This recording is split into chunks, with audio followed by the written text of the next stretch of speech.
नमस्कार मित्रमैत्रिणींनो, elementary intermediate grade exam जी September या महिन्यामध्ये होत असते त्यातला एक विषय जो आहे स्मरणचित्र, त्याचा दुसरा भाग आपण या व्हिडिओमध्ये पाहणार आहोत। चित्र काढत असताना कुठल्या कुठल्या चुका टाळाव्यात आणि कशा पद्धतीने चित्र सोपं करावं, त्याचं रेखाटन सोपं करावं याचा अभ्यास आपण इथे करत आहोत। चला तर मग पाहूया। चित्रातील व्यक्ती एका रेषेत काढू नये, या सरळ अशा एका रेषेत आलेल्या आहेत। या मात्र एका रेषेत नाहीये। पहिल्या चित्रामध्ये चित्रातील व्यक्तींची मांडणी एकाच रेषेत केल्याने चित्रात अनावश्यक यांत्रिकपणा जाणवतो, तसेच चित्र एकाच पातळीतील वाटते। तर आपण इथे पाहतोय चित्रातील व्यक्तींची मांडणी एकाच रेषेत नसल्याने रचनेतील तोल व लय सांभाळली गेली आहे। ही मांडणी त्रिमितीचा भास निर्माण करते। पहा, पुढे पाहूया। चित्रातील व्यक्तींच्या हालचालीत साम्य नसावे व आकारही सुट्टे सुट्टे नसावेत। पहिल्या चित्रात पहा, सारखेपणा आहे, सगळीकडे एकसारख्या आहेत, तिन्ही पण मुली, त्यांच्या हालचाली पण एकसारख्या आहेत। चित्रातील व्यक्तींच्या हालचालीतील साम्य असल्याने चित्रात कृत्रिमपणा जाणवतो। व्यक्ती वेगवेगळ्या चितारल्यामुळे चित्र एकसंध वाटत नाही। तर इथे पहा, तिघींच्या पण हालचाली वेगवेगळ्या आहेत। प्रत्येक व्यक्तीच्या हालचालीत वेगळेपणा असल्याने व आकार आच्छादित काढल्यामुळे चित्र नैसर्गिक वाटते व त्यात एकसंधपणा जाणवतो। आच्छादित म्हणजेच ओव्हरलॅप। तुम्ही इथे पाहू शकता की मागच्या बाजूला मुलगी आहे, पण तिचा हा जो स्कर्टचा भाग आहे तो इथे झाकला गेलेला आहे हिच्या स्कर्टमुळे, याला आच्छादन असं म्हणतात। किंवा विहिरीचा मागचा भाग मुलीच्या मागे जो येतोय तो पण इथे झाकला गेलेला आहे। यानंतर आपण पुढे पाहूया, मानवी हालचालीच्या रेखाटनाचे काय महत्त्व आहे। तर सगळ्यात महत्त्वाचं पहा, रेखाटन करत असताना वेळेमध्ये शर्यत जिंकावी लागेल आपल्याला। म्हणजे जी पण काही दिलेली वेळ आहे त्या वेळेतच स्मरणचित्र पूर्ण झालं पाहिजे। चुकीच्या पद्धतीने केलेले रेखाटन व रंगकाम यामुळे बहुतेक विद्यार्थी ठरल्या वेळेमध्ये चित्र पूर्ण करू शकत नाहीत। त्यामुळे मेमरी ड्रॉइंग सारखा वेळ फार कमी असतो आणि अशी त्यांची कायम तक्रार असते। मग काय करायला पाहिजे, तर 3 प्रकारांचा सराव करणे महत्त्वाचे आहे। त्यामध्ये पहिला आहे विविध मानवी हालचालींच्या शीघ्र रेखाटनाचा सराव करावा। विविध मानवी हालचालीच्या शीघ्र रंगकामाचाही सराव करावा। स्मरणचित्राच्या शीघ्र रेखाटनाचा व शीघ्र रंगकामाचा सराव करावा।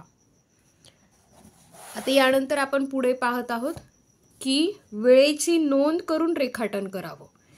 रेखाटनाची गती वाढवण्यासाठी वेळेची नोंद घेऊन मानवी हालचालीच्या रेखाटनाचा पेन्सिलने व पेनने सराव करणे हा उत्तम उपाय आहे। यासाठी खालील प्रयोग करून पाहिजे। पहिला प्रयोग, मानवी हालचालीच्या रेखाटनाचा सराव करताना सेकंद काटा असलेले घड्याळ सोबत ठेवा।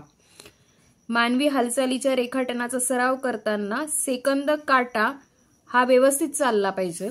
मानवी हालचालीचे प्रत्येक रेखाटन प्रथम पेन्सिलने व नंतर पेनने पूर्ण झाल्यावर ते रेखाटन किती वेळामध्ये पूर्ण झाले आहे त्याची नोंद आपल्याला रेखाटनाच्या जवळ लिहून ठेवायची आहे।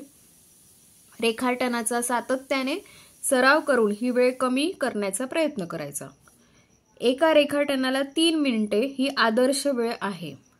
3 मिनिटात एक रेखाटन पेन्सिलने व पेनने पूर्ण करता आले तरच तुमचे स्मरणचित्र ठरलेल्या वेळेमध्ये रंगवून पूर्ण होऊ शकेल, हे लक्षात आपण ठेवले पाहिजे। आता बघा कसे ते पाहूया। पहिल्या 5 मिनिटांमध्ये कच्ची रेखाटने करा। सर्वसाधारणपणे एका स्मरणचित्रात 3 ते 4 मुख्य व्यक्ती रेखाटायच्या असतात। हे गृहीत धरून 3 मिनिटाला एक रेखाटन केल्यास 9 ते 10 मिनिटांमध्ये 3 मुख्य व्यक्तींचे रेखाटने पूर्ण होऊ शकतात। पार्श्वभागाचे रेखाटन 4-5 मिनिटात पूर्ण करता येते. याचा अर्थ साधारणपणे 20 मिनिटात तुमचे स्मरणचित्राचे रेखाटन पूर्ण होऊ शकते. म्हणजे उरलेल्या वेळामध्ये आपल्याला रंगकामासाठी वेळ देता येईल. इथे एलिमेंटरी आणि इंटरमिजिएटसाठी पूर्ण अखंड जे चित्र आहे स्मरणचित्र ह्याची वेळ ही वेगळी असते. कधी 3 पेक्षा अधिक व्यक्ती रेखाटायच्या झाल्यास रेखाटन व रंगकाम थोड्या अधिक वेगाने करून वेळेशी जुळवून घ्यावे लागेल. काही चित्रांचे विषय हे वेगळे असतात. जसं बाहेरचा एखादा विषय असेल की तुम्हाला वृक्षारोपण हा विषय दिलेला आहे, तर या ठिकाणी तुम्हाला मानवाकृती ह्या जास्त रेखाटायच्या असतात. त्यामुळे त्या ठिकाणी तुम्हाला त्यानुसार वेळेचं नियोजन करावं लागेल. आता मानवी हालचालींचे शीघ्र रेखाटने कसे करावेत तर पहा, प्रथम चेहरा, नंतर धड, त्यानंतर हात व शेवटी पाय या क्रमाने रेखाटन करायला हवे. प्रथम उभ्या हालचाली असलेल्या व्यक्तींचा सराव करावा, नंतर बसलेल्या व्यक्तींच्या हालचाली दर्शवणाऱ्या रेखाटनाचा सराव करावा. बसलेल्या व्यक्तींपेक्षा उभ्या व्यक्तींची रेखाटने करणे अधिक सोपे असते. उभ्या हालचालींच्या व्यक्ती वीधभर उंचीच्या रेखाटा व त्याच प्रमाणात बसलेल्या व्यक्तींची रेखाटने करा. कारण स्मरणचित्राचे रेखाटन करताना त्यातील मुख्य व्यक्तींची रेखाटने याच आकारात करायची असतात. स्मरणचित्रामध्ये व्यक्तीच्या हालचाली अधिक महत्त्वाच्या असल्याने सरावाच्या सुरुवातीलाच नाक, डोळे व तोंडाचे रेखाटन न करता केवळ चेहऱ्याचा बाह्याकार रेखाटावा. इथे काही हातांच्या हालचाली दाखवलेल्या आहेत ज्या आपल्याला दिसतात. इथे आपण पाहू शकतो चित्र दाखवलेले आहेत बघा. मानवी हालचालींचे शीघ्र रेखाटन केलेले आहे. पायरी 1, पायरी 2 आणि पायरी 3 इथे दिसते. पायरी 1 मध्ये काय आहे पहा, HB पेन्सिलने फिक्क्या व कमीत कमी रेषेत चेहऱ्याची, धडाची व हातांची व पायांची जागा निश्चित केलेली आहे. पायरी 2 मध्ये HB पेन्सिलने फिक्के रेखाटन केलेले आहेत. यात हातांची, पायांची व शरीरांच्या हालचालींची स्थिती नीट जमली आहे की नाही याचे निरीक्षण केलेले आहे. काही सुधारणा करायची असल्यास त्यावरच ती करा, त्यासाठी खाडाखोड करू नका. पायरी 3 मध्ये फिक्क्या रेखाटनावरच पेनने अंतिम रेखाटन केलेले आहे. रेखाटन अधिक जलद होण्यासाठी पेन्सिलने अंतिम रेखाटन न करता ते थेट पेननेही करता येते. यामुळे वेळेची पण बचत होते. कारण या पेनने केलेल्या रेखाटनात आपण रंगही भरू शकतो, तिथे आपला वेळ वाचतो. चित्र पूर्ण झाल्यानंतर आपण त्या रेखाटनाला पुन्हा एकदा गिरवतो, म्हणजे स्केच पेनने आपण बॉर्डर करतो, तर त्याऐवजी आपण आधी करू शकतो. फक्त रंगकाम कुठल्या माध्यमात करतात त्यावर हे अवलंबून आहे. विद्यार्थ्यांनो, तुम्हाला ही माहिती आवडली असल्यास या पुढचा व्हिडिओ जो आहे त्यामध्ये अधिक माहिती अधिक वेगळ्या स्वरूपाची इथे दिली जाणार आहे. त्यामुळे माझ्या व्हिडिओला नक्की लाईक करा, सबस्क्राईब करा, फॉलो करा.